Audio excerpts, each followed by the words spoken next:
Should men return to ruling their home and family? Hey!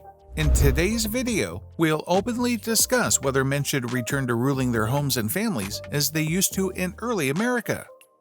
If you are wondering why I should dedicate an entire video to this topic, well, it's been documented that men used to be the ultimate boss in their homes when this country was being settled. This was a common practice which meant men usually received no consequences for their behavior or abuse. However, times have changed, and women have become more empowered. Because of this empowerment and the changes in social beliefs, most modern families today involve a husband and wife acting more jointly as partners. In this video, I'm only addressing married couples in this video. This is simply because the marital relationships was the foundation of how American families functioned at that time. Many believe that system was superior because everything was quite clear with no arguing or objections over what was expected. The following are just a few areas where women had no rights during that time. Point number 1. Women could not refuse sex to the husband. During early American times, a woman had no right to refuse sex to her husband as she was seen as his property. His word was final.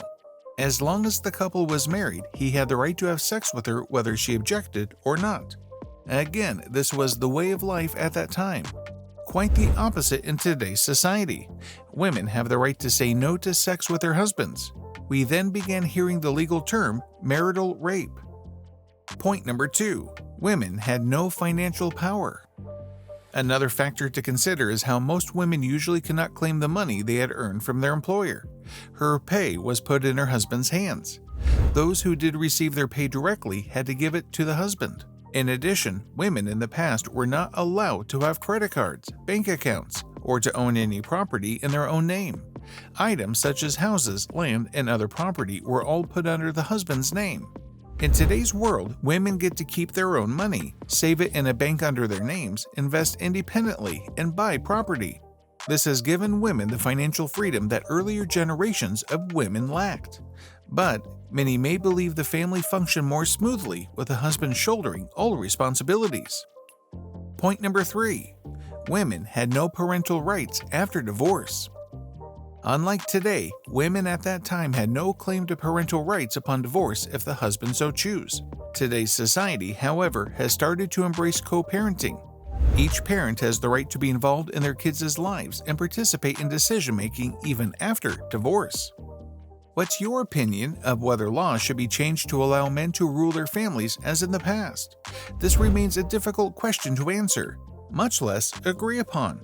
While some might support this idea, it may not work in our current world. Over the course of years, American women have become more empowered. This country has come a long way in restructuring many ways men treat their families. Nonetheless, some feel that no one should be allowed to dictate how a family must be managed. However, statistics show there are issues which reflect a possible need for continued progress.